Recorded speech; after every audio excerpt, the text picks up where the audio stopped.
Yeah, we can do without the microphone because we have Leopoldo. I call him Leo. He's the lion of Venezuela. And my second name also, Senge means lion in Tibet. So we have two lions, but normally lions are quite relaxed, laid back.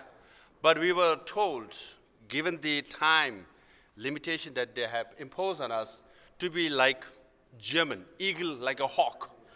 So please stick to your timeline. And then, as you know, we have, this is supposed to be the largest council of dissidents. All the great leaders are here, and you all have a lot to say, and we would like to hear from you guys. But please try to stick to these three questions. It says, number one, how can individuals spark a movement for democracy? Number two is, what can democratic countries support dissidents' missions with sanctions, incentives, and diplomacy, and logistically by granting asylum, a travel document, telephone card, safety, bank accounts, and job opportunities?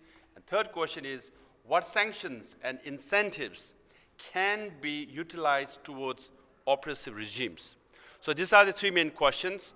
But as the co-moderators, we would like to take a little bit of liberty. The previous panel went one by one, a minute each. It was very boring.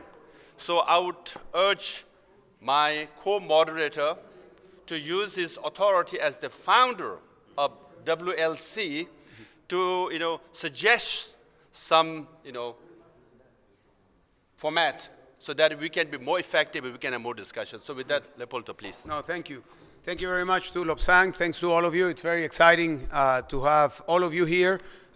We know a lot of you are very good friends. Others are friends to be. I am sure that we will all get to know each other and to work together, because that's the idea of this Dissidents Council. This is a coming together of women and men from all over the world that have a similar view of their nations that are striving towards democracy. Most of us in this room come from countries that are autocratic. Most of us in this room have suffered either prison, exile, persecution in our countries. Most of us in this country, in this council, know that alone the fight cannot be won.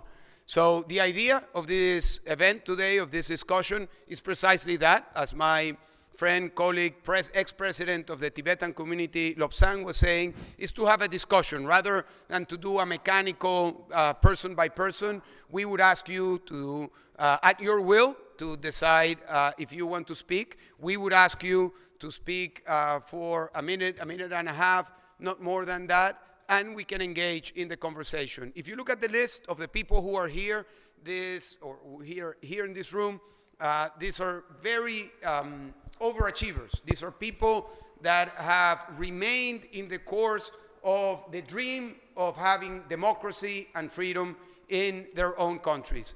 I would suggest that we not only speak to be heard, but that we speak to build. We speak to build something. So ideally, we will be taking notes. Ideally, we should come with some conclusions out of this panel. But we should make an effort to take something away.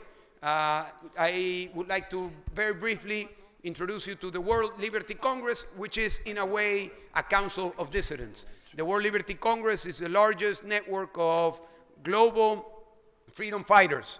We have representatives from 60 nations. Last November, we gathered here in Berlin. For the first time, the Berlin City Parliament was open to a different movement, and we were able to have 180 delegates. All of the delegates were elected from the members of the countries. We were able to discuss for 2 days motions that were presented. 300 motions were presented in the months prior, and we approved several resolutions. So I would like to invite all of you to be part of the World Liberty Congress, or to include your ideas, your initiatives into the work that we are doing. So welcome to all of you, and we will start moderating. Again, we would like you to have the initiative to speak out, so raise your hand and please introduce yourself, your country, your initiative, and then give your message around these questions. What can we do to promote democracy movements? What can we do to be more effective? Question number 2, it's about organization, it's about technology, it's about how do we communicate, organize more effectively, how do we secure our communications? And the third question is, what do we expect from the democratic countries to do to help us, to impose sanctions, to signal the crimes that are being committed, and other things that you might have in mind? Once more. Уважаемые господа, Dear ladies and gentlemen,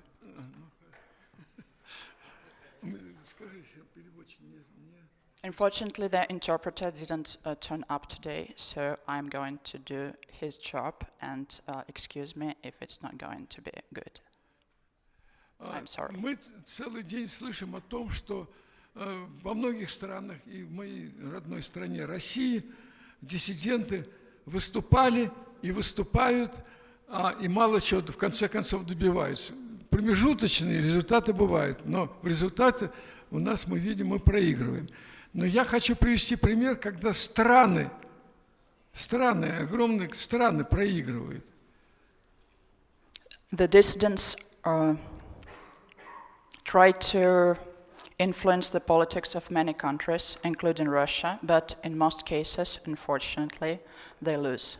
And I would like to bring up the issue of the situation that the countries are actually dissidents, not people.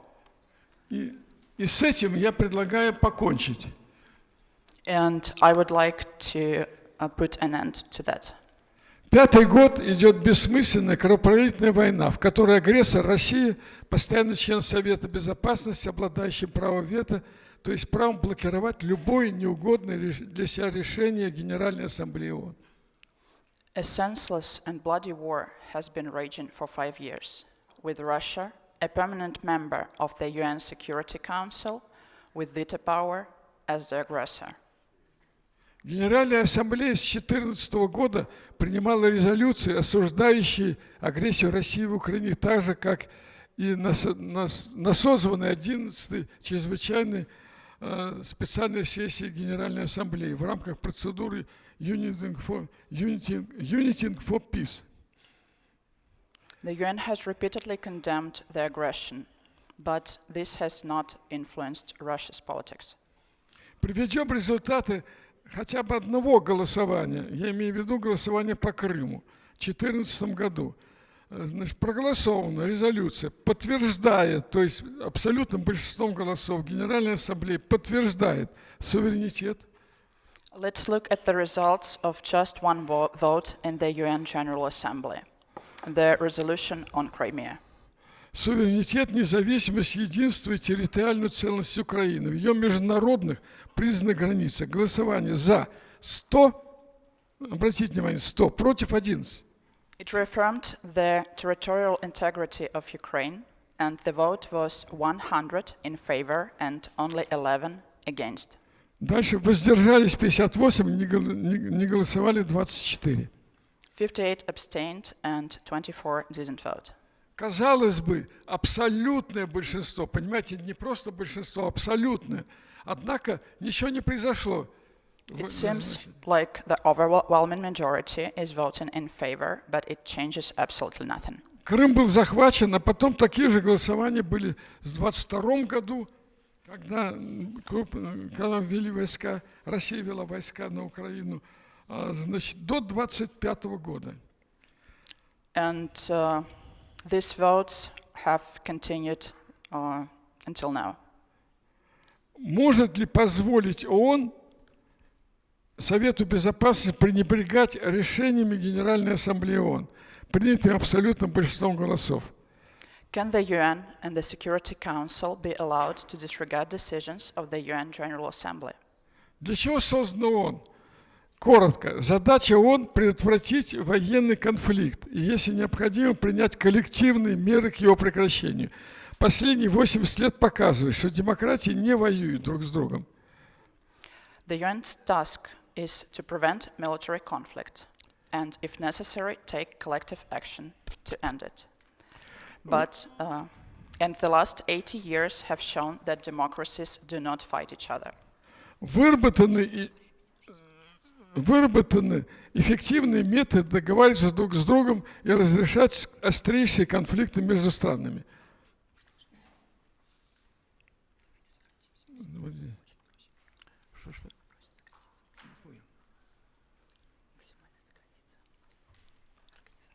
You know, he can conclude and say the key point. 1 minute, yeah. Еще 1 минута есть. Еще есть 1 минута у нас. Окей. Окей. Считаем необходимым на очередной Генеральной Ассамблее ООН 26 года добиться ультимативного исполнения уже принятых многочисленных резолюций, поставив вопрос о немедленной остановке военных действий, а в случае невыполнения принять принудительные меры. Как этого добиться? We believe it's essential to achieve the implementation of the resolutions already adopted at the next UN General Assembly. And how can this be achieved? Инициировать голосование на Генеральной Ассамблее ООН 26 года, это будет сейчас уже осенью, за отмену права вето в разрез Устава ООН и действуя в дальнейшем свободно от этого пункта Устава. I offered to initiate a vote at the UN General Assembly to abolish the veto. Если постоянные члены Совета Безопасности не подчиняются этому решению, то создать в рамках ООН объединение стран, проголосовавших за отмену вето. Развивая главную миссию ООН, миротворческую, важно сохранить огромный наработанный в течение 80 лет опыт структурных подразделений ООН, которые выполняют гуманитарную и правозащитную миссию на всех континентах, в том числе Международный суд ООН. Фактически внутри ООН появится крупная фракция, очень крупная фракция, судя по голосованию. We should develop the UN's primary mission, which is peacekeeping. I'm sorry, I'm going to keep it short. Thank you very much. We agree with your main suggestion that the veto power of the Security Council, members, should be removed or diluted.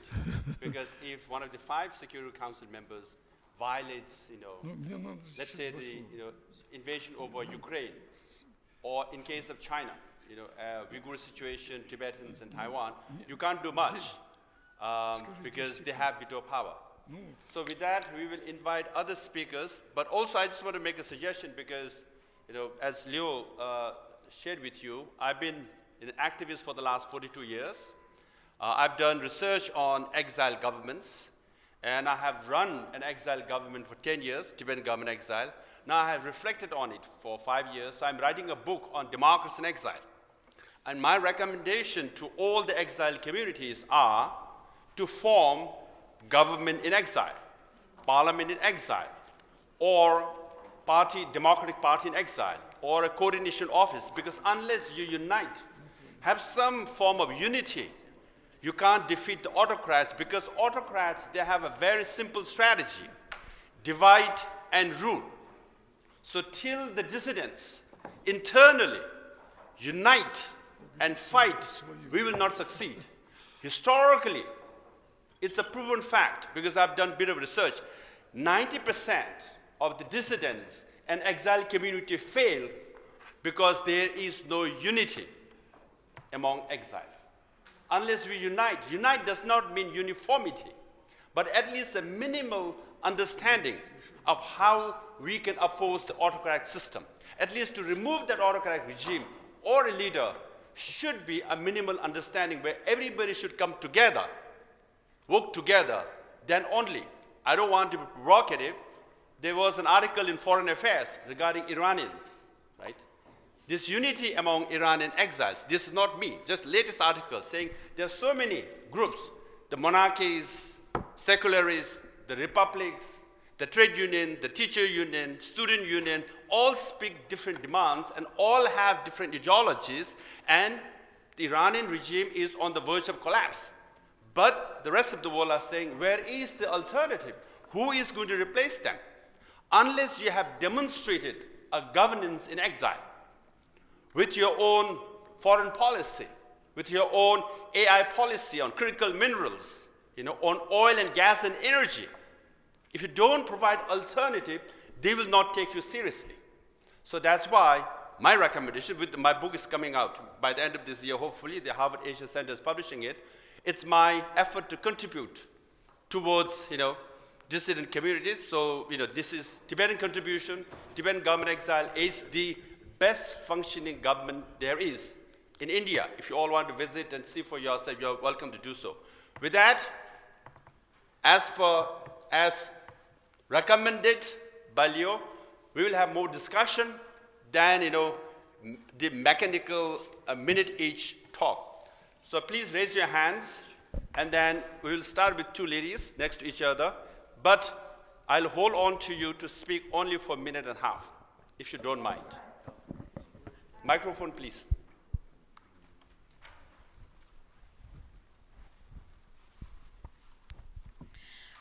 Thank you so much. I'm Sima Samar from Afghanistan.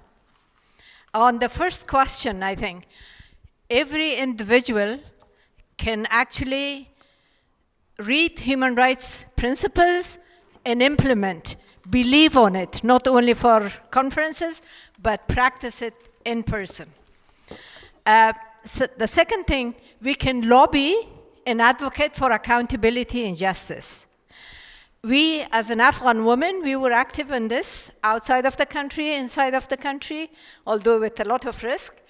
We were able to convince ICC to indict the two leaders of Taliban on gender prosecution and also gender apartheid that we claim in Afghanistan. On the, what the other countries, we should name and shame and document the violation of human rights as an individual in our respective country. What the democratic countries can do. One, I think the democratic countries should stop double standards, should treat violation of human rights as a violation of human rights and not ignore because they are friendly with some group, because we have emerald in Afghanistan, they are interested on that, or we have lithium in Afghanistan, they're interested on that. The other thing is that not normalize the violation of human rights anywhere. Not to have the policy because we want to sell our weapon to that regime or to that group. That should be actually stopped. Promote the other point, that the last thing, what sanction can be done, of course, they have to. When they put sanction on the Taliban, for example, I'm talking about Afghanistan, they should not really treat Taliban as their friend and remove the sanction and they can travel to Moscow or they can travel to China, but not to the US. I have to finish, sorry. And then promote the international mechanism of justice, because our countries are failing to provide justice to the victims of violation of human rights. And support civil society and women's group, because if we don't have equality between men and women, we cannot promote democracy. That is meaningless. Thank you so much. Thank you. We have another speaker from Afghanistan as well. Please raise your hand so that we can pass on the microphone. Hi, good afternoon. Identify yourself. Everybody who's talking, your name, where you come from. Okay. Hi, good afternoon, somehow good evening, everyone. Happy to be here. I'm Zarifa Ghaffari. I'm from Afghanistan, and definitely one of you all. On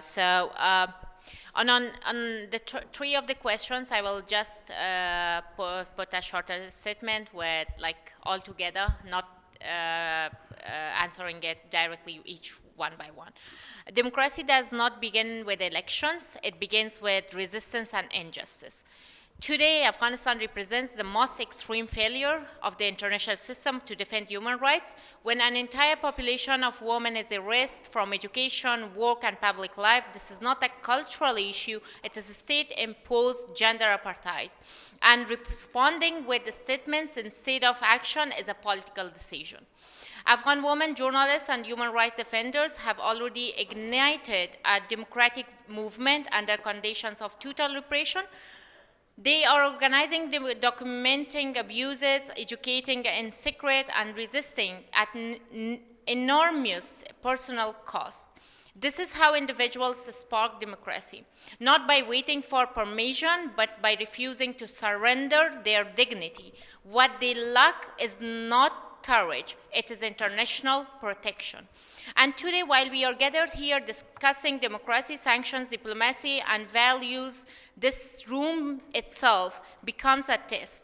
If this moment produces no binding commitments, then we are not merely failing to help, we are sustaining the system of oppression.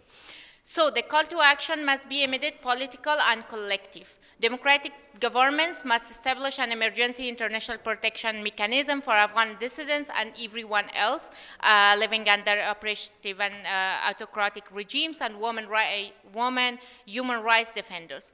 Fast-track asylum, emergency travel documents, secure communication tools, access to banking, housing, employment, and legal status so resistance can survive and function.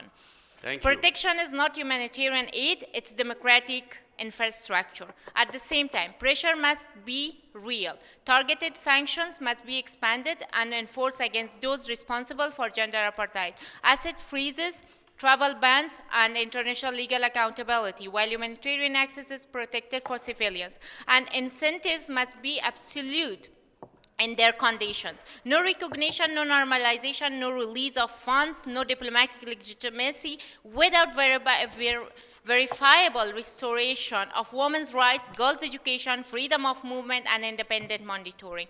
This Thank is you the very moment much. to choose. I think we have to move on now. Both of you have I two need and to a half finish minutes. this. So This we will is have the- a gentleman speaking there and then followed by I Ruslan. will just need to So finish we'll have the to use sentence. veto, otherwise we will not get around. Now, sorry, please. Okay. Thank you very much. I will be quick. Should I give up? My name is Abdallah Mumin. I'm a journalist from Somalia. I am the Secretary General for the Somali Journalist Syndicate. I'm now in exile because of the torture, kidnap, and arrest I faced in my country. And that's where I'm operating now. Journalists like myself are dissidents, if we want to define first who are the dissidents or who are the activists. They are always on the ground and taking the risks to expose the truth and oppose the dictators in their own countries. And many of them, including journalists and human rights defenders, have been targeted and killed for that cause. And we truly appreciate the work they are doing. Countries like Somalia, where I come from, or Kenya, Uganda, Zimbabwe, Ethiopia, a lot of dissidents who are not able to travel to Germany or the places where we live in exile are taking the risks on the front line, including women and women groups. And that is an enormous part of this challenge. What can individuals like defenders can do? That's also an important part, and some of the things that you have described is also giving in the beginning of this speech is an important part. But what I want to highlight is building legitimacy and accountability. Many of the dissidents in exile are divided on many ways. There are ethnicity, there is sectarian issues, there is also political agenda. And what I suggest is that dissidents need to have also the common agenda, change of communities' lives and constitutions in their own country. That's an important part I want to raise about that. Also, dissidents should face issues that are more pressing for the communities, price of the food, inflation, rights of the women. Those are, I think, the key issues that should be on the agenda rather than individual or personal issues. Finally, on the issues of accountability and sanctions, we are very much frustrated about that. I hear issues about Afghan government having an embassy here in Berlin. How can you bring accountability when German government is allowing Taliban to have its embassy in Berlin? And a lot of times, issues of sanctions do not work because we do not have credible or capable lawyers. I'm facing a case currently against my government in Somalia. And what I'm looking for a lawyer to take my case, to help me file a case against Somali government, and I can't fund a lawyer by myself. I have been struggling for more than 3 years now to bring a case. And if this could be an opportunity, if you ever think any lawyer can help my case, please against Somalia government, which is a human rights abuse, please do let me know. And I encourage you all of that. Thank you very much. Thank you, Rushan. Thank you. Dolkun is giving me his minute and a half, so I have 3 minutes, please. Thank you. Currently, millions of Uyghurs are detained by China in concentration camps, including 24 members of my husband's family. In September 2018, when I talked about this, China's genocidal policies and the outlining the fate of my in-laws, the Chinese government detained my own sister, a retired medical doctor. My freedom of speech in the United States as an Uyghur American cost my sister's freedom in the past 7.5 years and counting. Today, my homeland is a complete police state. Beijing uses cutting-edge technology to exert total control with cameras everywhere. This techno-genocide fueled with the global economy. The clothes you wear, the car you drive, the food you eat are all tainted with Uyghur, my people's blood, sweat, and the tears. Behind the digital Iron Curtain, the Chinese government weaponized transnational repression, state-sponsored crimes that uses our families back home as hostages. All the Tibetans, Hong Kongers, Taiwanese, and Chinese activists are all being the victims of China's transnational repression. The Uyghur genocide is ground zero for a new model of tyranny and the genocide. What was tested in Tibet was perfected in my homeland, then expanded to Hong Kong, now threatening Taiwan. Next will be all of us, every country out there with China's threat to broader democracy and the freedom of the world. If we remain complacent, China's silent invasion and the colonization will spread and dismantle the free world, which we will leave behind for our children and our grandchildren. They will be paying the consequences of an illiberal world. What you can do, within each of your country, must push for rebuttable presumption standard to ban all goods coming from Uyghur region in China, unless proven untainted. Additionally, launch clean procurement campaigns to ensure local government contracts from electronic buses to uniforms all should be free from Uyghur forced labor. No one should make profit of the Uyghur genocide. We should not be becoming the enablers of this genocide when we use the goods that are manufactured by the Uyghur slaves. Establish dedicated transnational reporting hubs and the hotlines where the diaspora can safely report harassments, digital surveillance, and the threats against our families back home. Demand transparency in universities and academia partnerships and the closure of programs like Confucius Institutes that serves as conduits for the propaganda, because we are all responsible for what happens next. If we don't speak out now, the only voice left will be one of regret. Thank you. Yeah, all right. Alexander Luchev, CEO of Sentinel DVP and Decentralized Censorship Circumvention Tool. Democracies have done a really good job fighting Russian censorship within their own countries. We see one of the Russians' main propaganda outlets, Russia Today, being in the European Union today, while other state-sponsored media are at least labeled. But the problem that is all of this is merely fighting symptoms, while we should instead target the root cause. While Russian propaganda is being suppressed in the democratic world, it operates freely inside Russia itself, fueling the war in Ukraine and spreading hatred towards the democratic world through outright fabricated stories that have nothing to do with reality. If we take a look back in 2011, for example, when Russia's largest opposition movement was formed, there was little to no internet censorship in the country. Alexei Navalny was able to unite millions of Russians using social media only. Today, something like that wouldn't be possible because not only traditional media such as newspapers and TVs are being controlled by the state, but also internet is heavily regulated. My main concern that is major tech companies of the Western world, such as Google and Apple, rather than serving vital interests of democratic world and their own countries, are serving interests of foreign dictators like Putin. They removed censorship circumvention tools from the App Store at the first demand of Putin's authorities without even a valid court order. This should not happen, and it should not be allowed.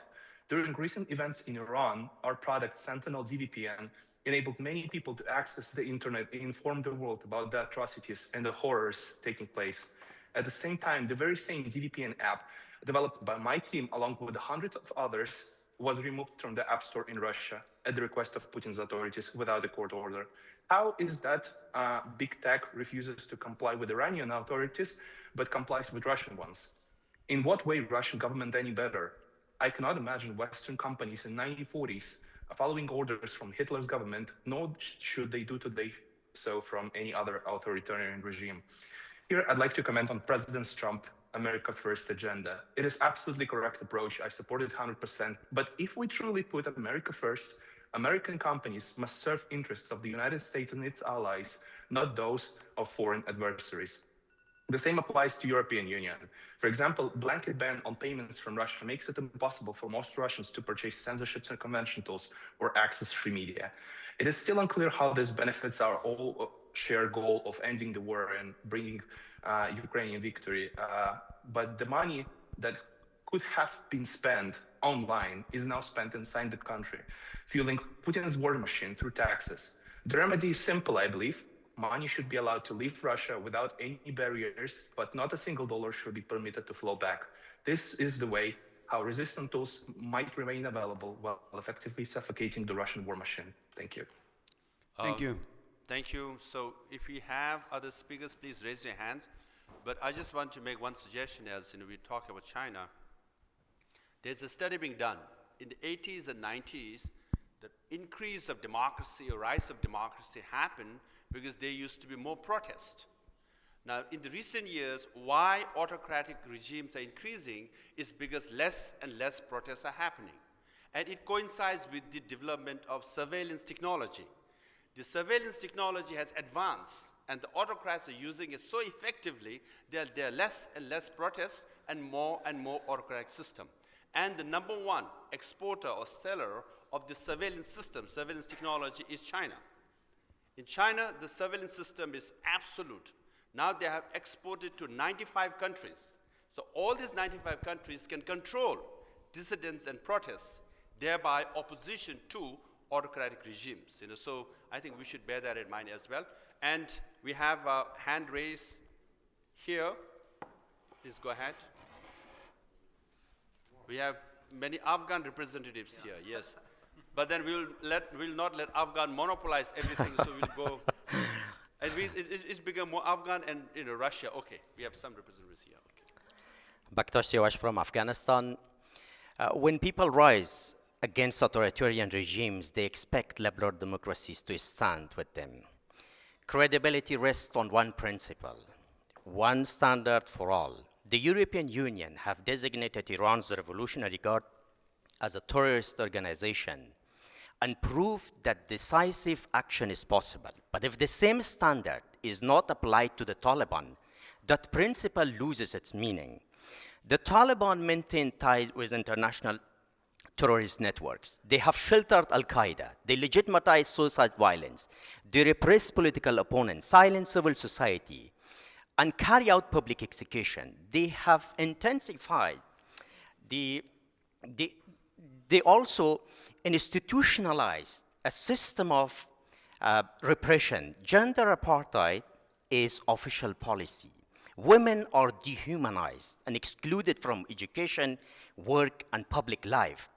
Ethnic and linguistic persecution has intensified, and even slavery has been legitimized.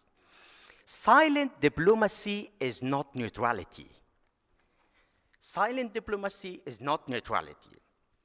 The international community must act against what's going on in Afghanistan. If European Union is serious about defending democracy and human rights, it must designate Taliban as a terrorist organization alongside Iran's Revolutionary Guard. This is not rhetoric. It is what needs to be done, and history will judge. Thank you. Thank you. Thank you very much. Let's see if we can. Oh, you got somebody here? Yeah. Please, microphone this side. Yeah, you're going to get a workout. So. Over there, yes. Please raise your hand. Yeah. Thanks a lot. My name is Andrei Pivovarov. I'm a member of Anti-War Committee Russia, and I'm a former political prisoner. I absolutely support your speech, and in my point of view, it's very important that what you're talking about. And when I listen to other speeches, I understand that all of us would like to, first of all, destroy regime, to free political prisoners, and of course it's our big aim. But in reality, we have not so much power. And my point of view, I'd like to speak maybe about my experience. First of all, which was most important for me, is attention. And for example, when Amnesty International claimed me as political prisoner, my guarders in the small city in Karelia, it's the north part of Russia, know about it. This person was claimed as political prisoner. Oh, I don't want to have a connection with him.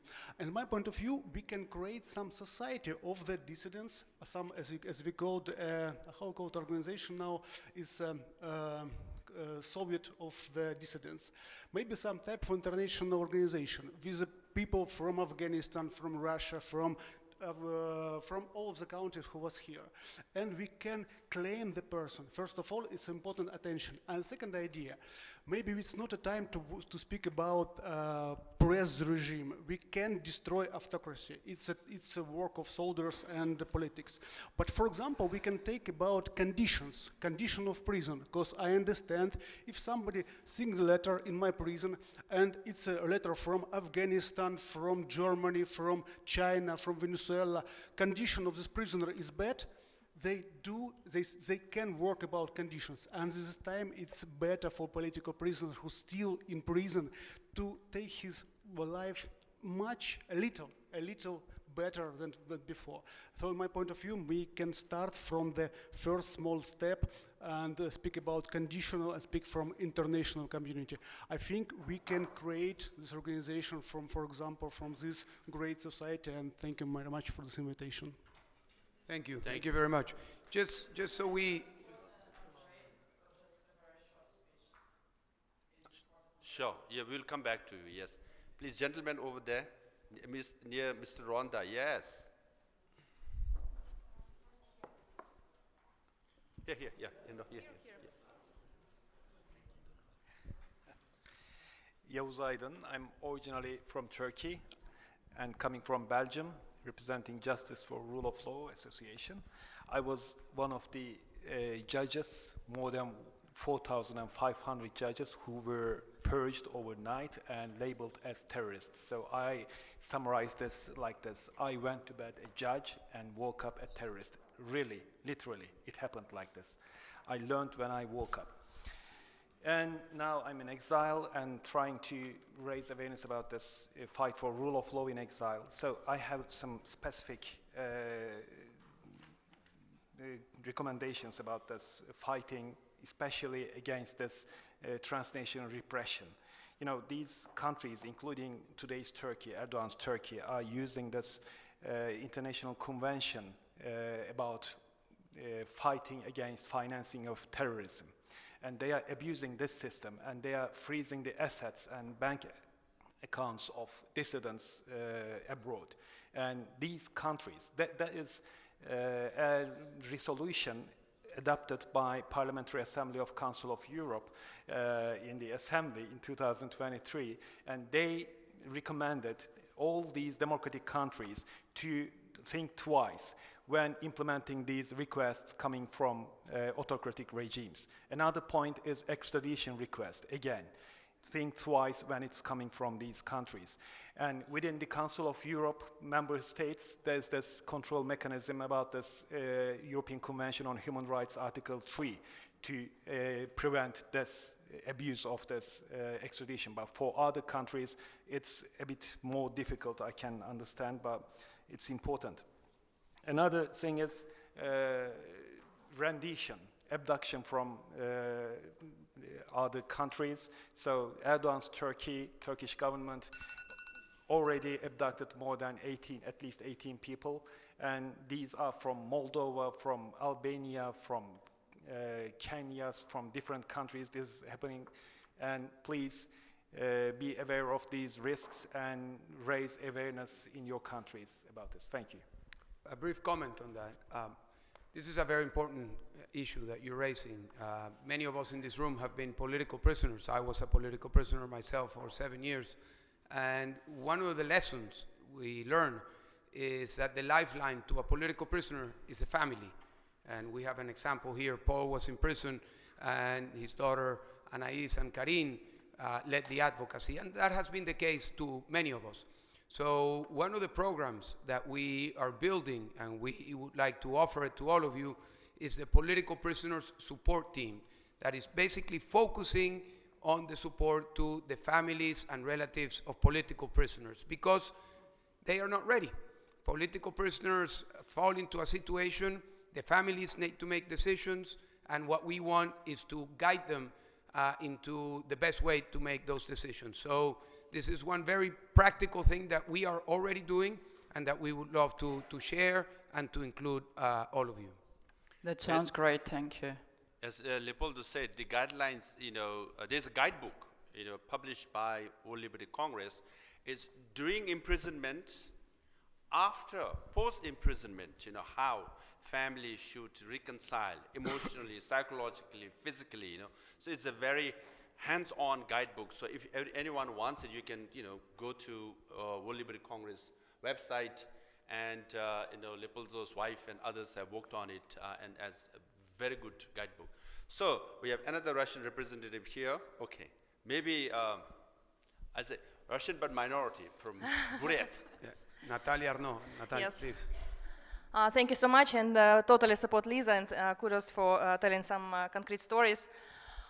Today marks the second anniversary of a brutal assassination of Alexei Navalny, Russian opposition leader. Alexei Navalny didn't come back to Russia to die. He came back because he thought that Russians deserve the truth, and he wanted to show courage. Eventually, democracies don't start with governments or even institutions. They start with people.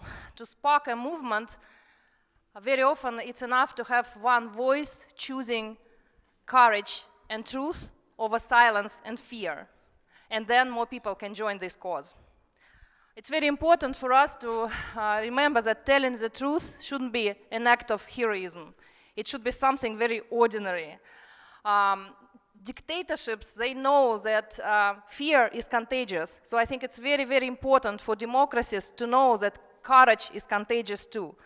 That's why it's very important for democracies to protect dissidents, to see the efforts of those pro-democracy activists fighting for changes in their home countries, but also to protect those dissidents who are in exile.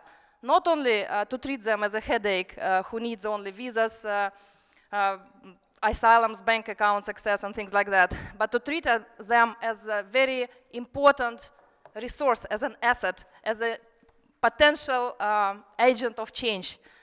Repressions of those dictatorships, very often they don't stop at the borders. Very often they continue and they become transnational repression.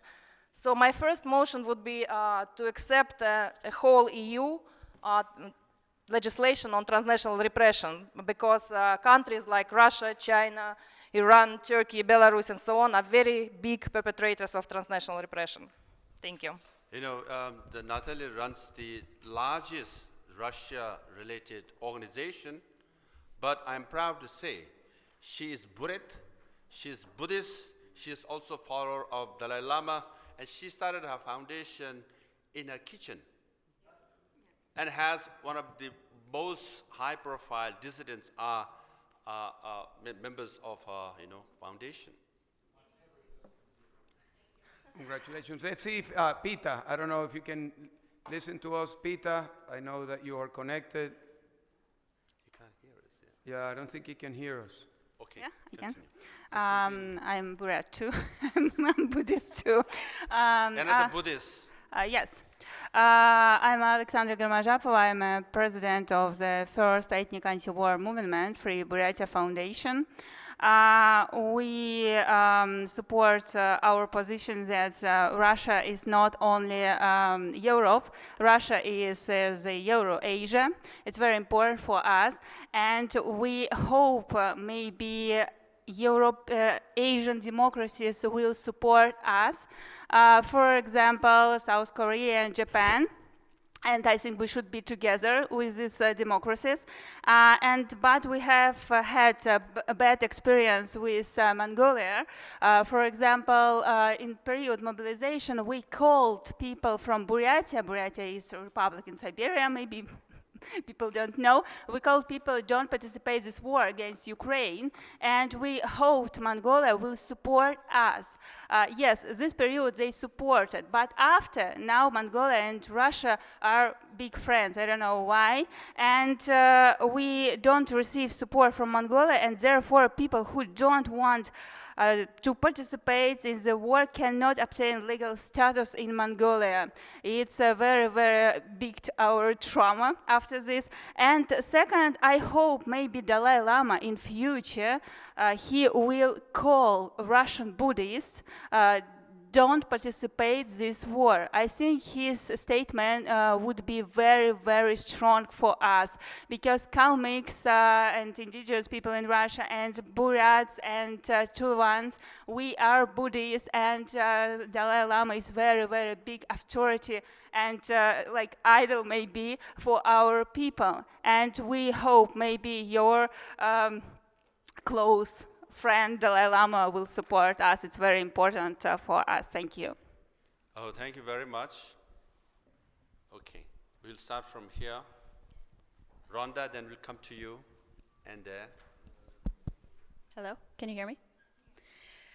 Hi, everyone. My name is Karine Kanimba. I am the General Secretary of the World Liberty Congress. Many of you have already heard about the World Liberty Congress from Lapsang and Leopoldo. We have other members here, and I know many around the table are all part of our alliance. So first, I'd like to welcome every one of you to join us. I know we've made references to researching us online, but we're also here, and we'd love to engage and talk to you and continue to learn from each other on the methods that we are using to fight back against dictatorships and repression. However, my message today is about my country of Rwanda. So I come from Rwanda. It's a dictatorship. And unfortunately, many people that I meet who also come from authoritarian countries look at me and say, wait, isn't Rwanda like a progressing country? Isn't Kagame a good dictator? And they're trying to convince me, a Rwandan who's been a victim and whose family has been victim of repression and of this dictatorship, that Rwanda, the regime and Kagame is a good dictator. So my call here is to call for solidarity. We know that we, out of all people, coming from autocracies, from dictatorships, know really well how these regimes operate. So we can be each other's voices. So my call is to be each other's voices and not to propagate, not to fall prey to the propaganda. Now that I know that you know what's happening in Rwanda, I encourage you to inform yourself on what's happening in the country and also speak up for us in the same way that we are informing ourselves on what's happening in your countries. And it's only through raising awareness that attitudes change and that policies change and that attitude towards the dictatorship does not become normalized. So my message to you is solidarity. Thank you. So we'll go to, I think, right in the middle.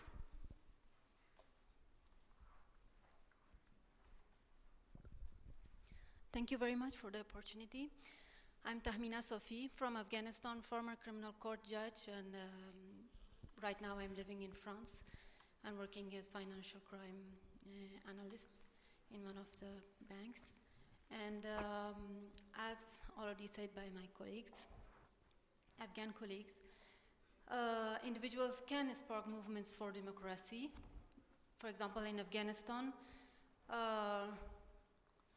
Afghanistan is led by a terrorist organization which doesn't recognize Afghan women's rights and don't believe in human rights, while millions of Afghans who believe in democracy are living in exile. And one voice can be silenced, but many voices cannot be silenced. And Afghans are today working in exile for democracy. We are documenting anti-human rights abuses by the Taliban, and we are establishing independent media and forming and building a united community across the world. And we are forming a democratic leadership which agree to one democratic goal and vision. And at the heart of this leadership, we have Afghan women and all other Afghans, ordinary Afghans across the world. So the democratic countries can help us to not only by putting pressure on the Taliban by targeted sanctions and seizing their assets, but also Taliban leaders, not ordinary Afghans, but also by providing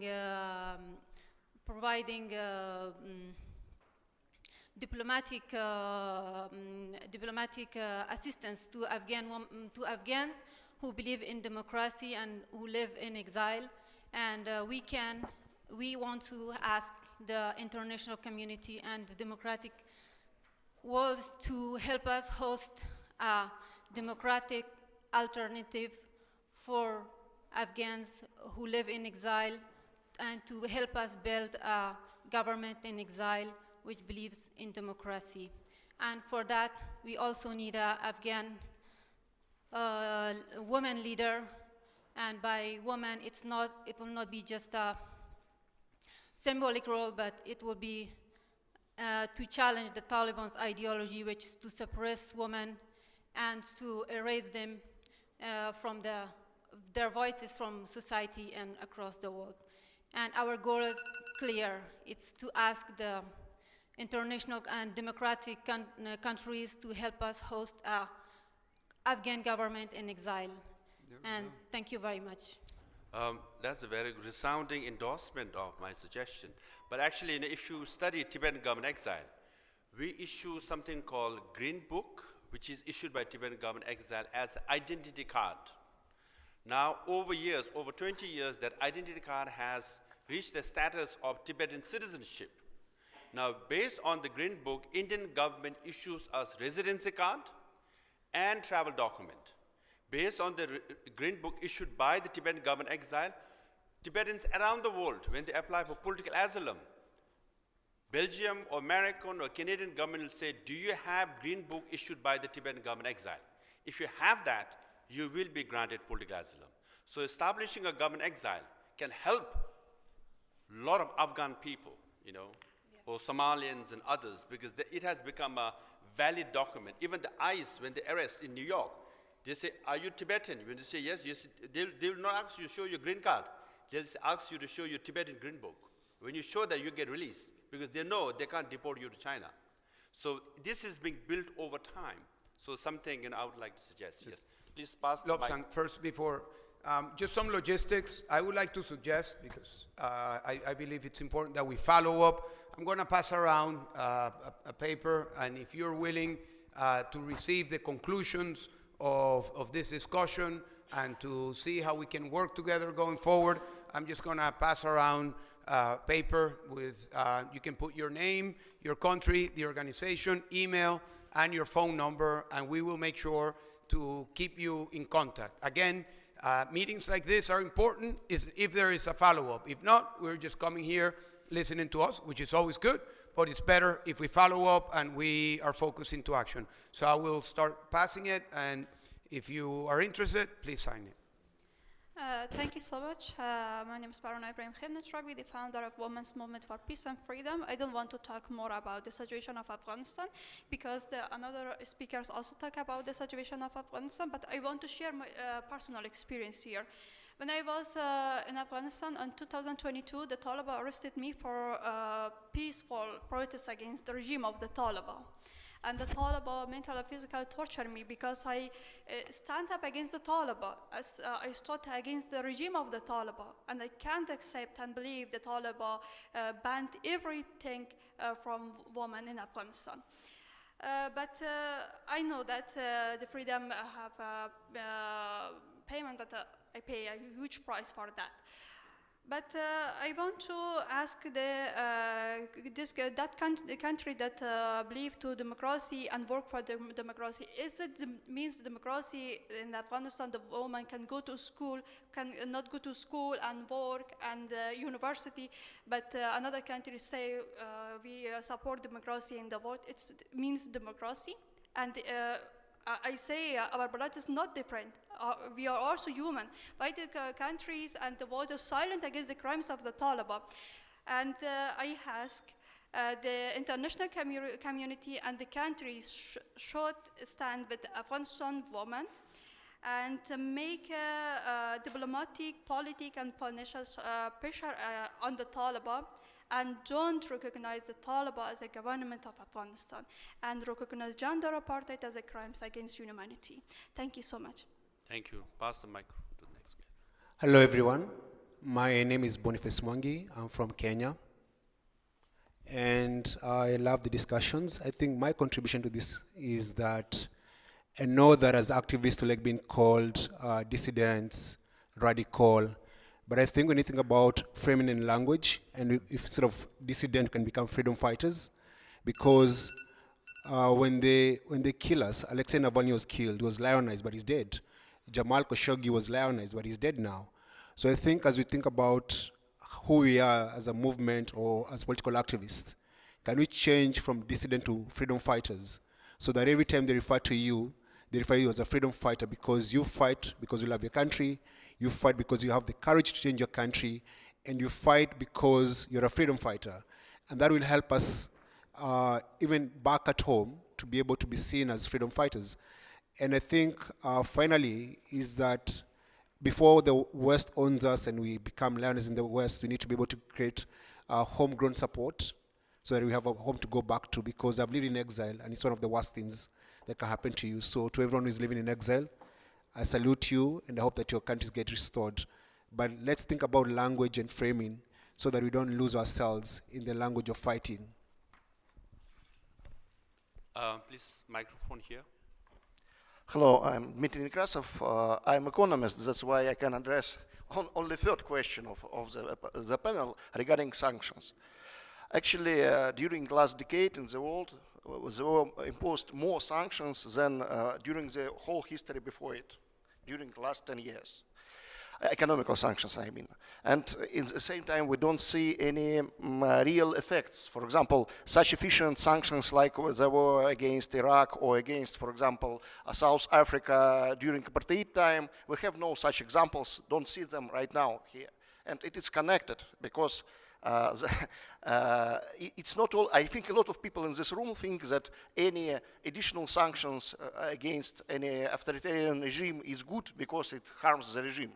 But if you impose too many sanctions, you don't enforce them. Enforcement is a limited resource. Bureaucracy has a limited time and attention to do things. And it's much more efficient to concentrate on a few sanctions which can really impact the regimes, which can really work, but not inventing new and new sanctions, which people are really engaged. A lot of people, I mean, on such conferences as well. So, so my main idea is that sanction which really doesn't work, it doesn't attack the authoritarian regime. It destroys potential of the West to influence other authoritarian regimes as well. So everything should be made clever, not massive. Say so. Thank you.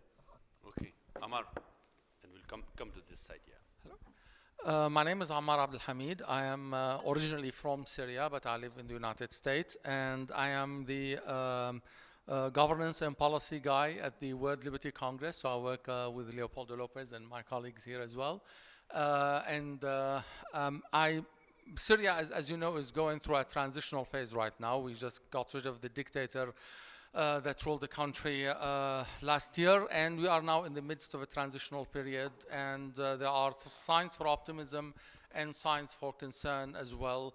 So the best thing that the world can do right now in terms of Syria is to keep engaging the government and trying to make it more inclusive and push it in the right direction. However, the main point I would like to make today is not really about Syria, but about mobility. It's a situation that I have lived and experienced myself when I was a dissident years and years ago, and a situation that's experienced by so many of us here around the room and so many of our colleagues is that once you become an exile and you go through the process of applying for asylum and travel documents, your mobility is extremely limited. So one main recommendation I would like to make, if governments and democratic governments really want to help, is to ease the restriction on granting visa requirement for democracy activists. Perhaps a longer-term document can be given to pro-democracy activists that can a kind of a passport based on recommendations from a human rights organization that are credible, diplomats of the democracies that know these activists. If on the basis of that we can create a database of credible pro-democracy activists and we give them passports for 2 or 3 years at a time instead of having to renew them every 1 year and have to wait for 3 or 4 months before they are renewed.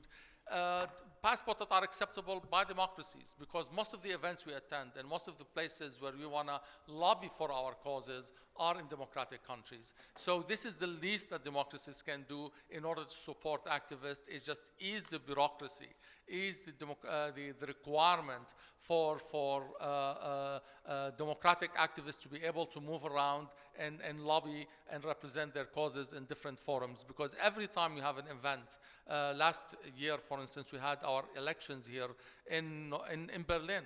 And many of the people we wanted to invite or who we invited were not able to attend. Around 20% of the invitees will not be able to make it because of visa requirement and these kind of restrictions. So the least they can do, democracies, is to help address this point. Most of these activists are not going to come here and stay and overstay their welcome.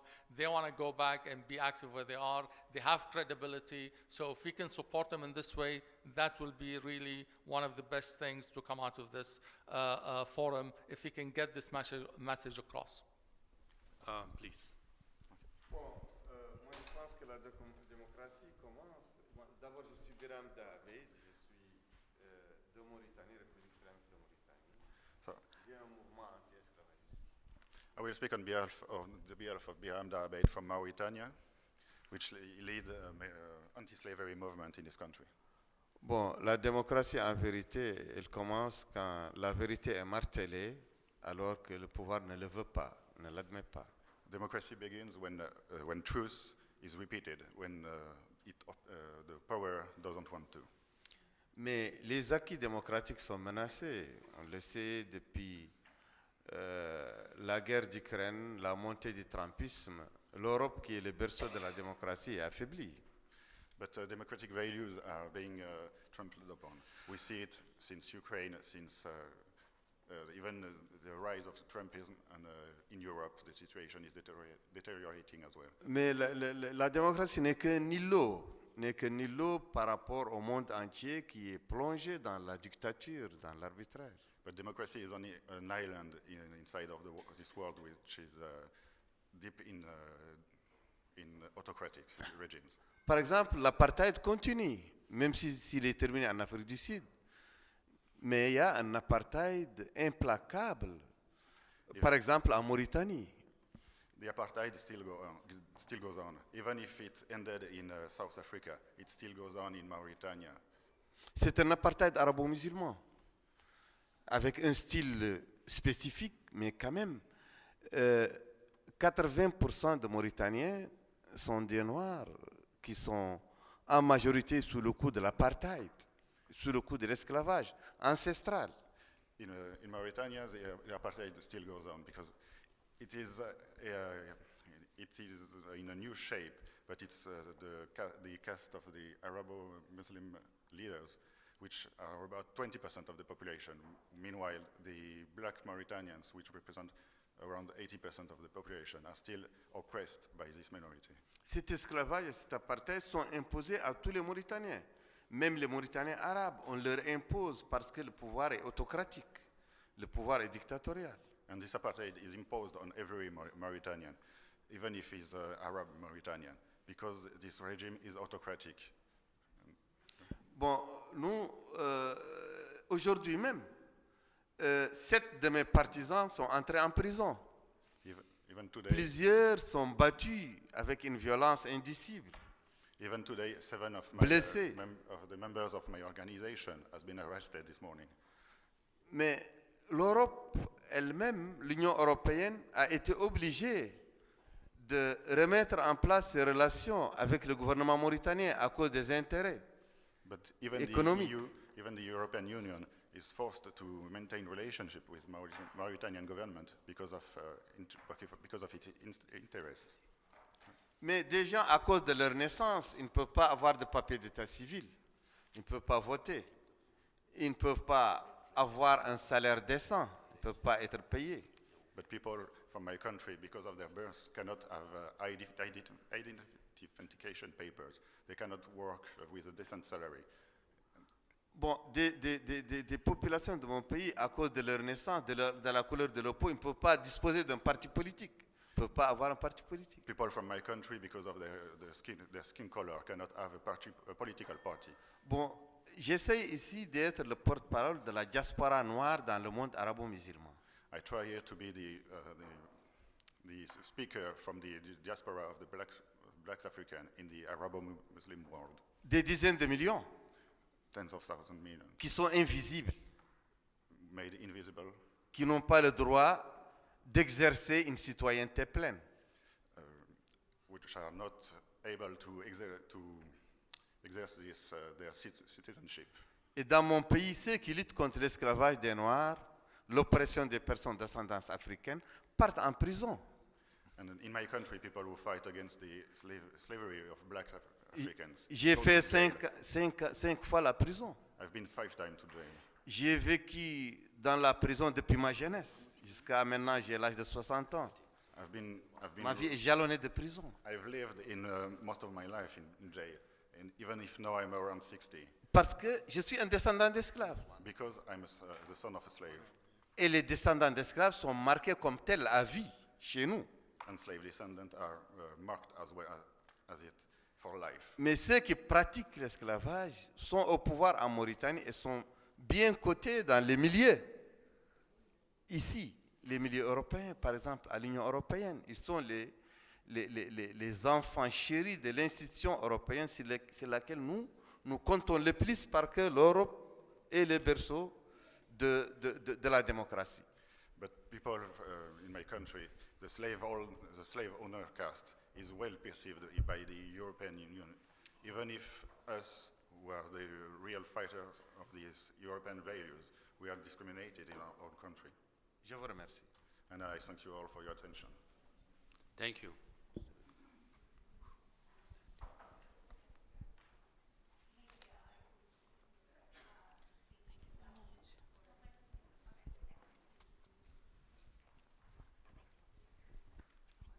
Thank you so much. I'm Leyla Aliyev from Azerbaijan.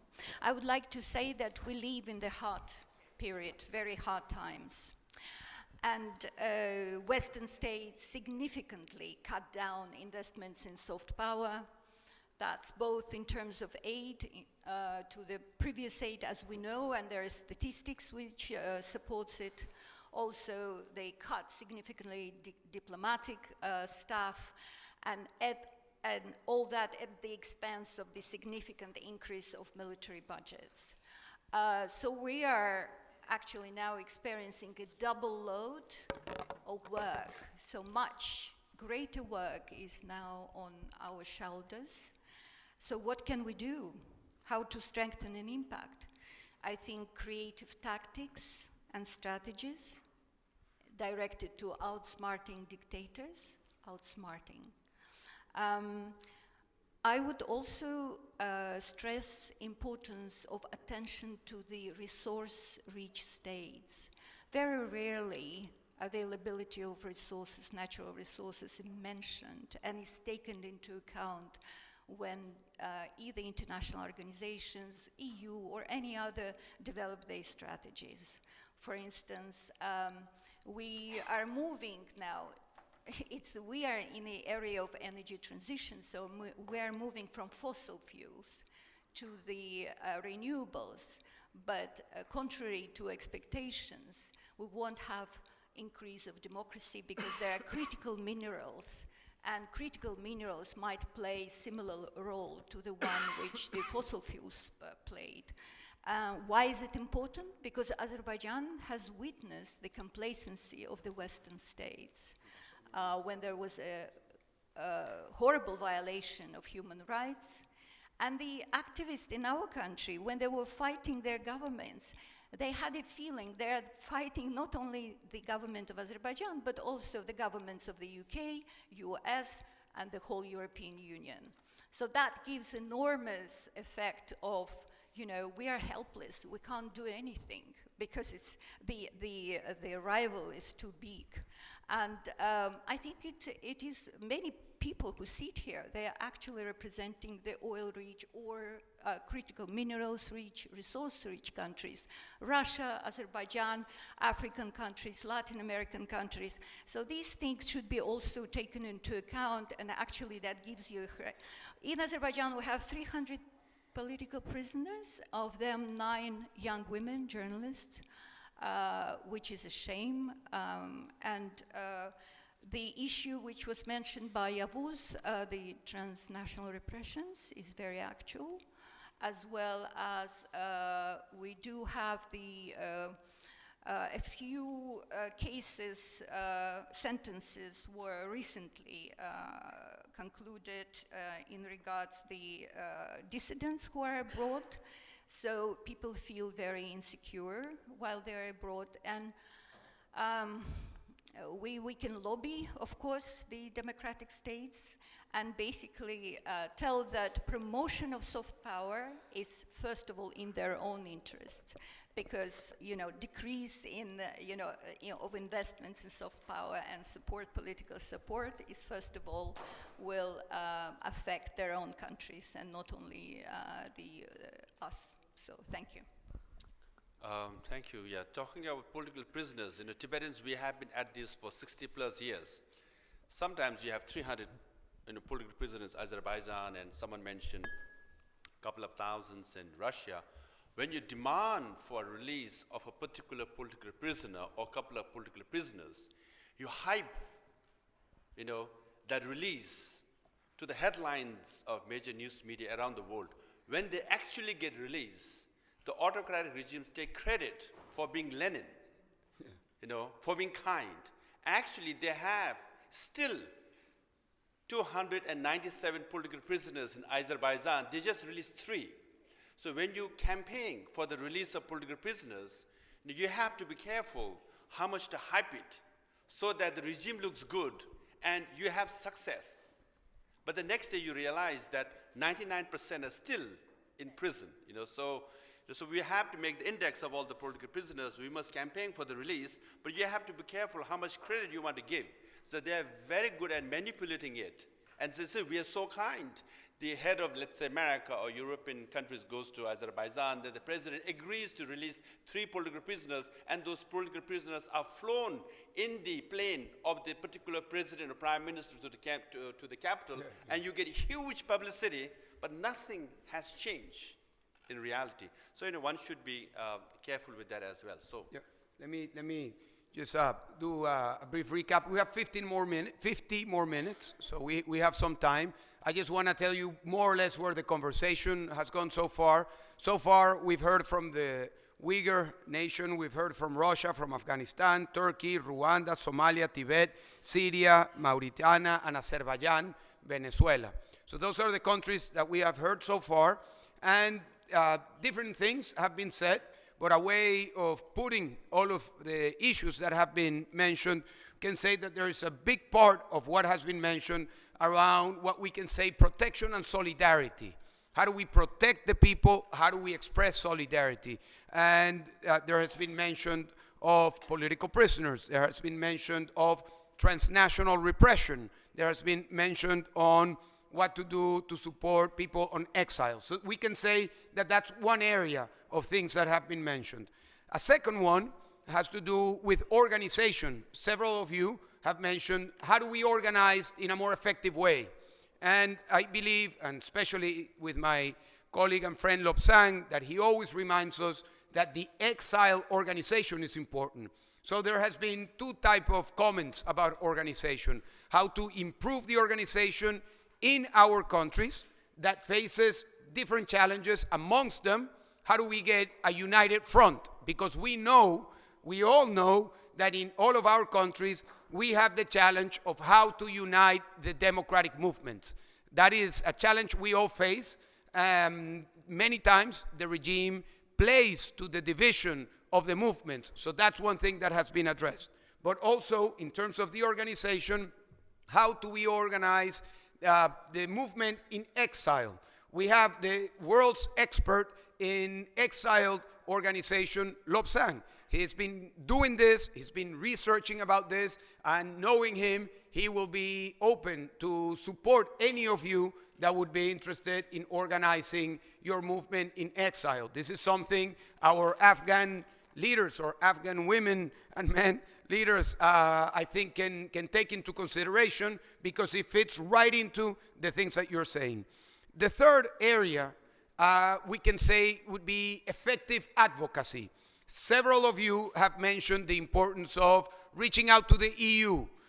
Several of you have mentioned sanctions. Several of you have mentioned the way in which these sanctions can be more effective and the way in which these sanctions can be replicated from one place to another when it works. So we can call that area effective advocacy.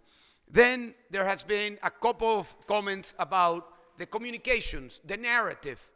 What is our narrative? The regimes are working together and they are pushing a narrative that many times either confuses the people of our countries, but it also confuses the audiences in democratic countries. We have all faced the fact that the narrative of the regimes has an impact in the way democratic public opinion understands our struggle. So we would say that that's another area to take into consideration.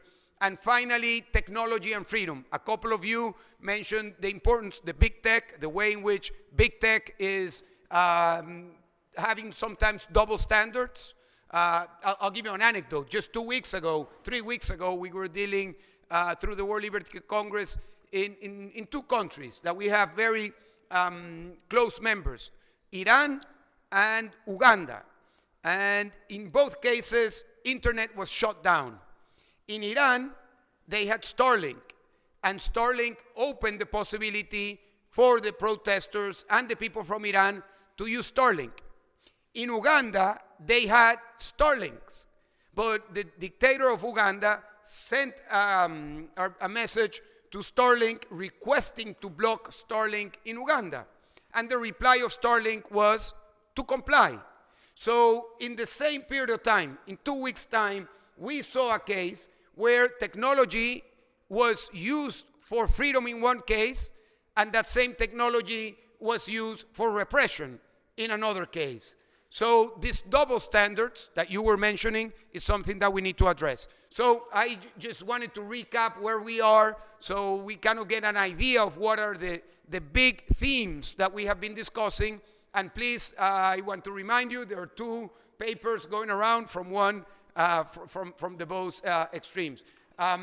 We have a very trusted friend from Lithuania, member of parliament from Lithuania, that has also been very supportive to our movements, and he's part of the European Coalition for Democracies. Yeah. So please, thank you, the floor is yours. And thank you. Actually, after my 35 years in Parliament, I finally was elected to be a General Rapporteur of Human Rights Defenders in Council of Europe Parliamentary Assembly in Strasbourg, and I see a lot of faces who came to creative idea to create a platform. A platform, for example, permanent work to work with Parliamentary Assembly on permanent basis. What is you just spoke about how to legitimize.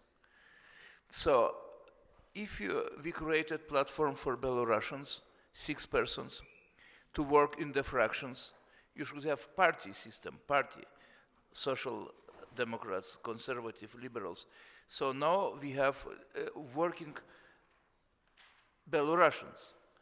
Lukashenko ruins all party system, and we have Belarusians working in our political groups in Strasbourg, in every group, liberal group, conservative group, social democrats. They are inside of the group and in the committees. So Russians, I would like to congratulate Russians, Democrats, freedom fighters. They have 12 places in the Council of Europe Parliamentary Assembly, and we will find a way how to absorb you to our political spectrum.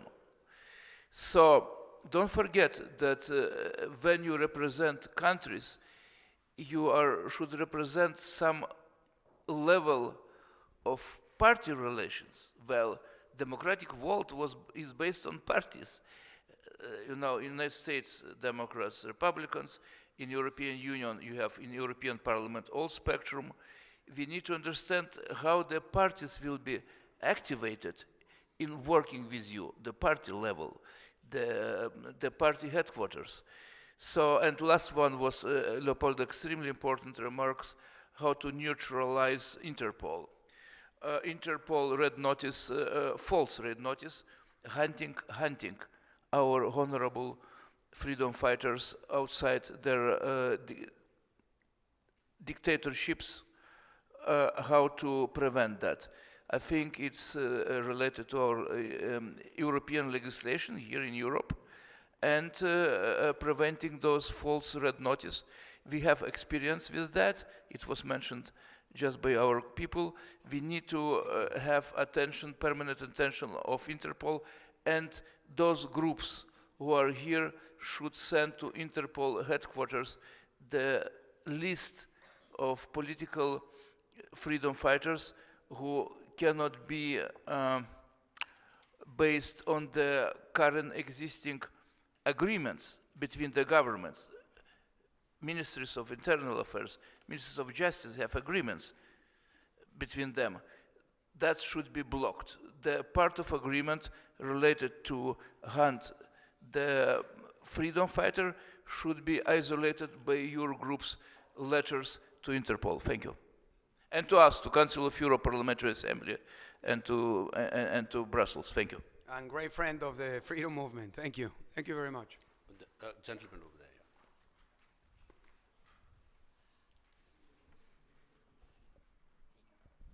Thank you.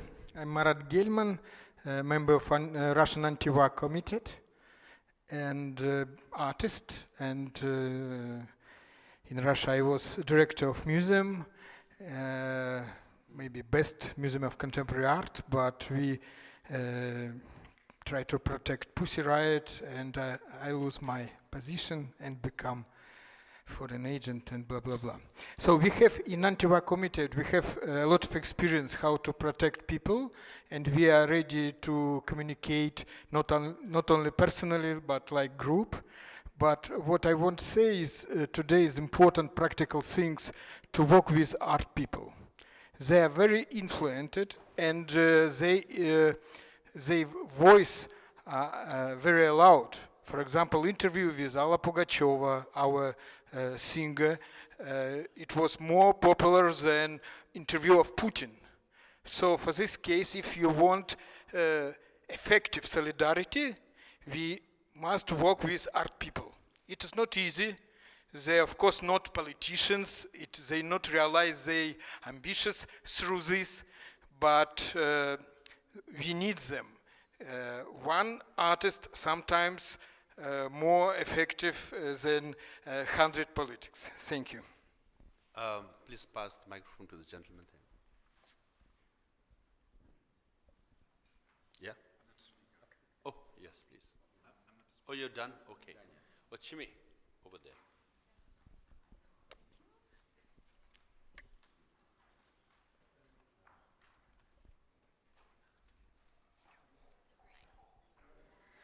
Dissident folks, hi, my name is Chimi Lomo. I am a Tibetan, but I've never seen my own homeland, Tibet, nor have my parents actually. Only having conversations with my grandmother did I ever have memories of my own country. But I fight every single day to be able to someday return home.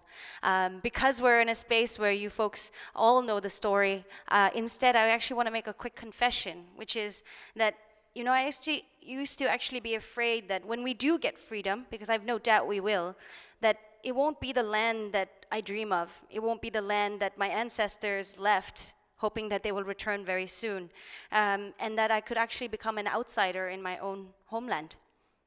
Tibet, the situation inside is so bad that more than 160 people in the name of peaceful protests have burned themselves, self-immolated themselves, calling for only two things: one, freedom, and two, the return of His Holiness the Dalai Lama.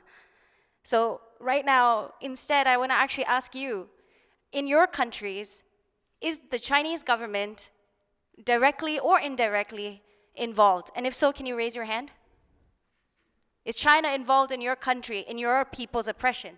See, then we are directly linked. We clearly need to be working together. And so with that, this is why I feel the need for us to not just superficially say we're working together in unity, because dictators actually want you to care about only your movement in silos. And that's why being part of this World Liberty Congress has been so great for us, is to be able to not just have the moral clarity battle of human rights to every government, asking them to help us and save us. We're actually coming up with solutions ourselves. So that technology that Leo was talking about, it's that we're coming up with our own technology, this freedom technology that is created by us, for us, that's decentralized, not just controlled by the very few people. So, you know, these long-arm tactics, we also need to change our narratives, how we present our issues. We can't just be talking about transnational repression in terms of these dictators or autocrats attacking us in free lands or democracies. This is not just transnational repression, it is actually a threat to national security of respective countries. If it's happening to you here in Berlin, that you're scared there's a spy here, then it's a problem of Germany. It's a national security issue. So again, you see the narratives need to change. And so we are no longer just victims of these authoritarian regimes or autocrats. We're actually in control of our own narrative, and we're coming up with solutions. And we are doing that at the World Liberty Congress. And so I want to encourage all of you, if you're not already a part of it, please get in touch with us so that you can get involved. And there is no sort of differences that we make apart from the fact that there's only one thing that unites us, which is our fight for freedom. And we're going to do this together by creating solutions that actually make sense. And so I want to end by just saying that, you know, I'm no longer afraid, because I know that no matter what, when we go back to a free Tibet, I am a Tibetan, and I'll be very happy to host all of you in a free Tibet very soon. Thank you. Thank you, Jimmy. Yes, please raise your hands, those who want to, you know, have a second shot. No, But I just want to say, our friends here. oh, here's the raised hand. Our friend from Thailand, we've been trying to give you the floor. Can you hear us? No? Oh, now you can, right? Hello, can you hear me? Yeah, finally. Yes, okay, finally. Yes. Finally. Yes. Thank you. I'm Aga Heng from Myanmar.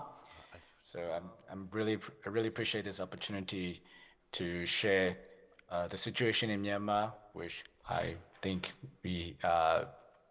doesn't really get much attention in the international stage. So let me use this opportunity again to share about the situation. So the people of Myanmar have been struggling for democracy since the military coup in 2021.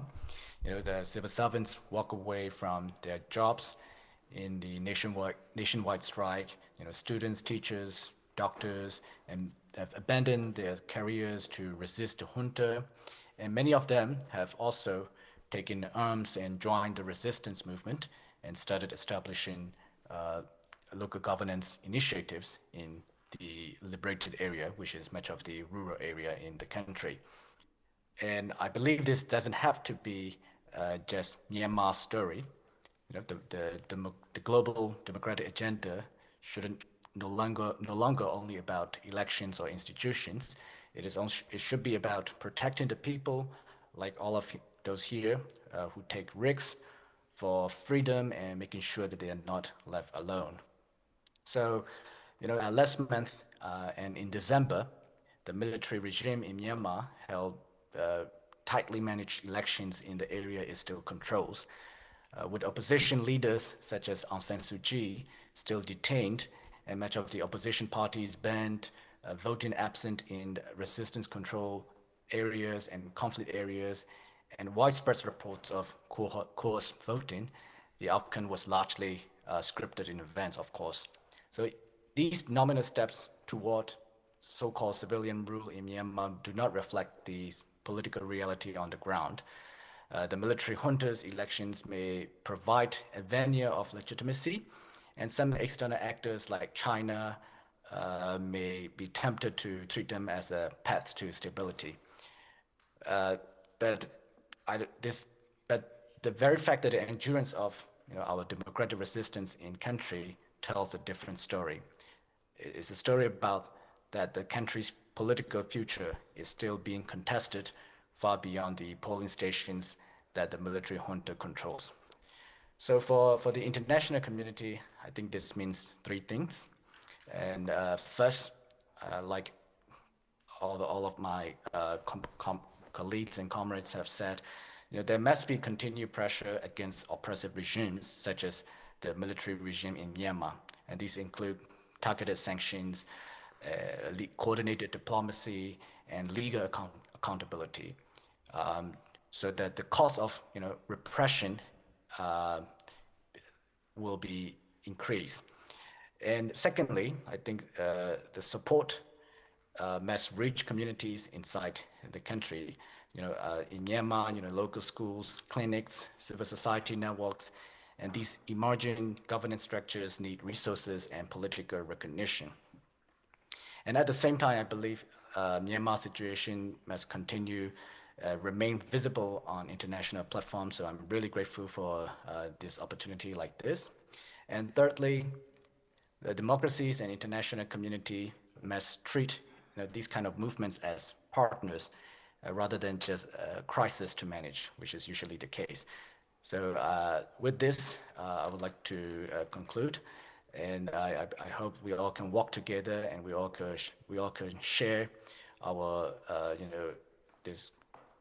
our strategies and learn from each other to this common cause against oppressive regimes and for our democracy. Thank you so much. Thank you. Thank you. Again, Myanmar mentioned China. Chinese tentacles are everywhere. So by the way, our Uyghur brothers and sisters here, Tibetans, we are kind of expert on China because we've been dealing with them for 65 years. So you have encyclopedia on Chinese tactics and strategy, especially elite co-optation, as you mentioned. They're very good at entering into dissidents or freedom fighters groups and co-opt them, buy them, repress them, punish them, penalize them.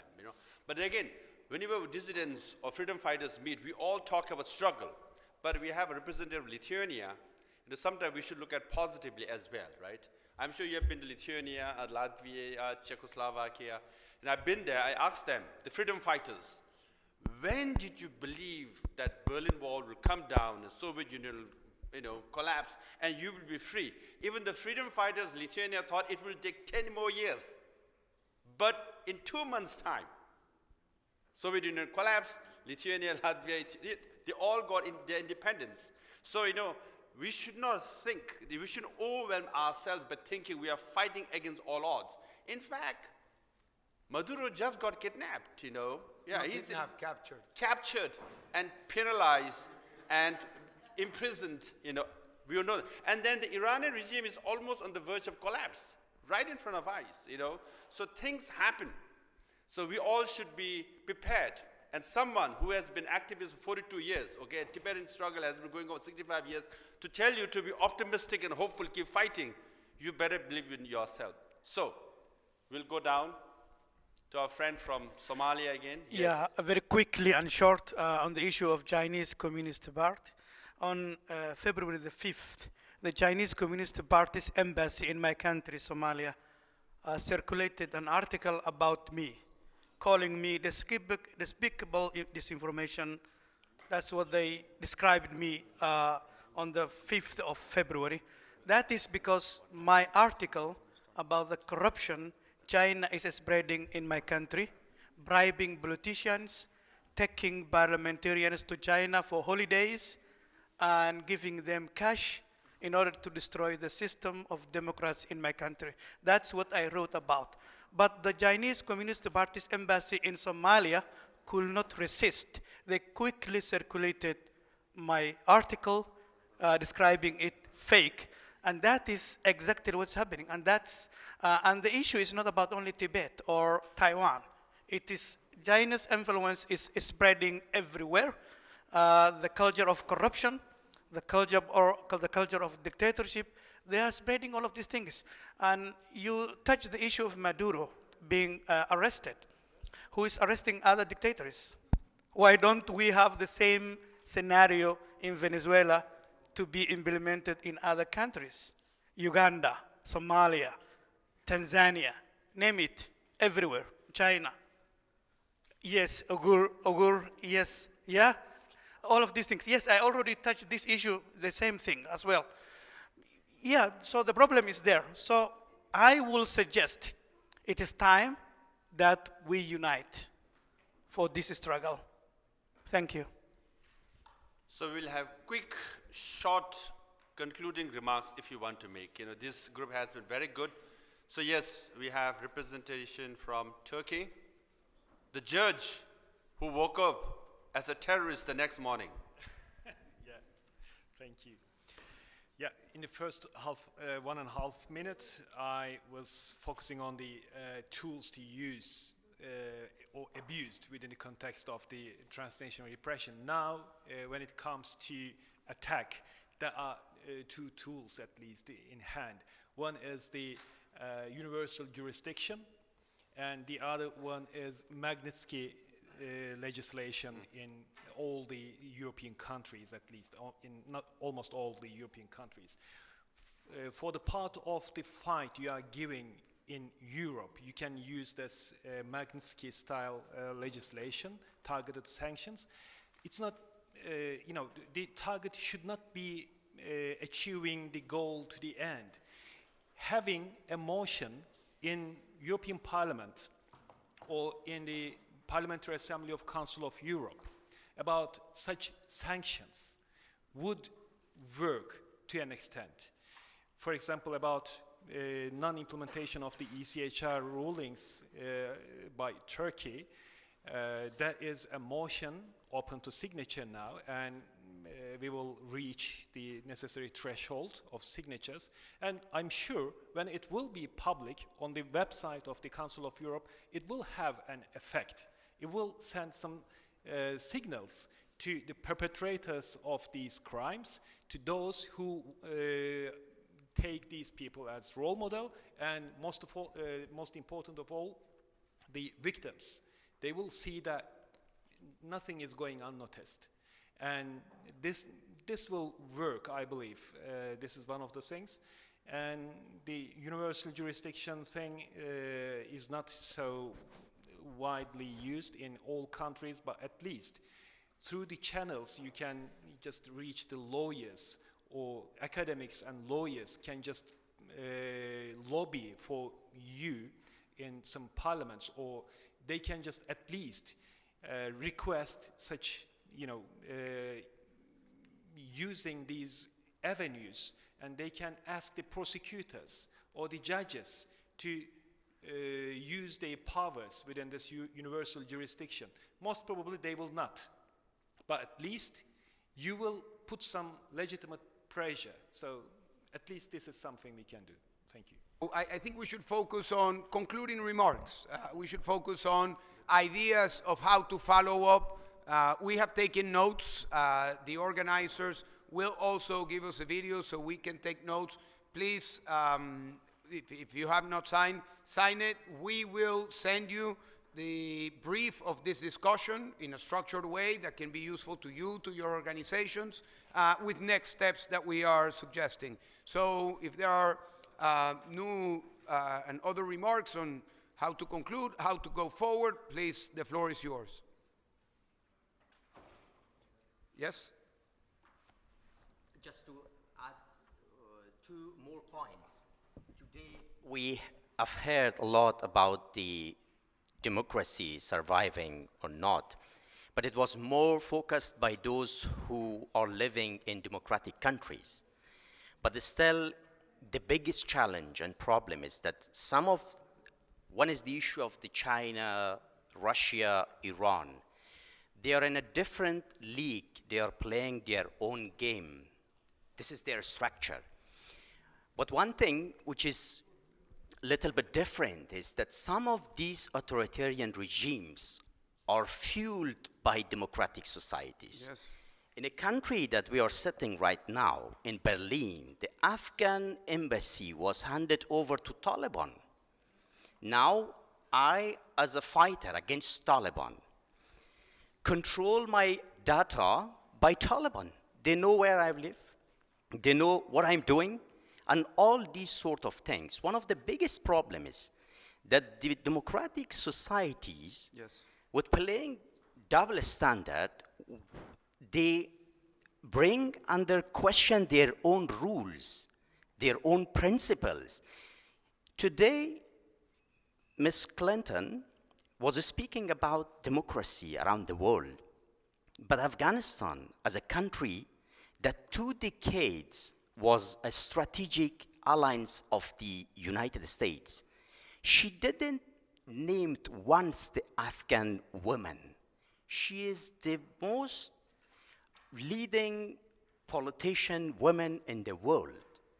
You see how the things are disappear, and this behavior of selectiveness, that every time you focus on one country which is against you, they named today 100 times Putin, but no one named Mullah Hibatullah, no one named Taliban. Why? This is double standard. With these double standard, you will not reach anywhere, and we cannot do that. These democratic societies must be recognized, these movements, those who fight for these freedom fighters, to accept with us some rules. But unfortunately, a lot of things happening around our region, that most of the things are when they love someone, they ignore. The Saudi Arabia is the closest allies of the big countries. But still, another country which is not on their favor is against them. What we can do is to support each other. For example, these all activists in a group that you suggested to be built, we can make a kind of petition against those who give these embassies to Taliban. This is one of the examples. The same thing, we as activists can support other groups who are. This is the only thing that we can do. You cannot believe it. Every week, United States sending $40 million for Taliban. How it's work? The Taliban, the anti-women, there is no other country in the world that much anti-women than the Taliban. The Taliban dehumanized women. They erased women from society. They're just a group of the people, male people. But we see that United States monthly and weekly paying for them. Weekly, $40 million. This is how it needs to be dealt with as group of the people who are activists, to find ways in the countries that we are living. At first, we must convince them that what we are doing, what we are fighting for, is worth for fighting. And then we can look for change within our countries. Till we are not focused in these countries to convince these politicians, parliamentarians, that this double standard will not change anything. We will not be able to fight with that big names that Iran, Russia, China. We are individuals, but these countries must accept our fight, and then we can hope for change on our countries. Yes, as you know, Tibetans, we've been in exile for 65 years. We have seen double standard all the time, right? You come, you go, you disappear, you're on the front page all the time. So if you expect them not to have double standard, I think it's impossible. For example, the president of this country is going to China next week, right? Now, Europeans are a bit jilted or frustrated with America, and now they're going to China. So I say to them, enemy of enemy is not a friend. Just because China, they see as enemy of America, they want to go to China to just irritate or create nuisance to America.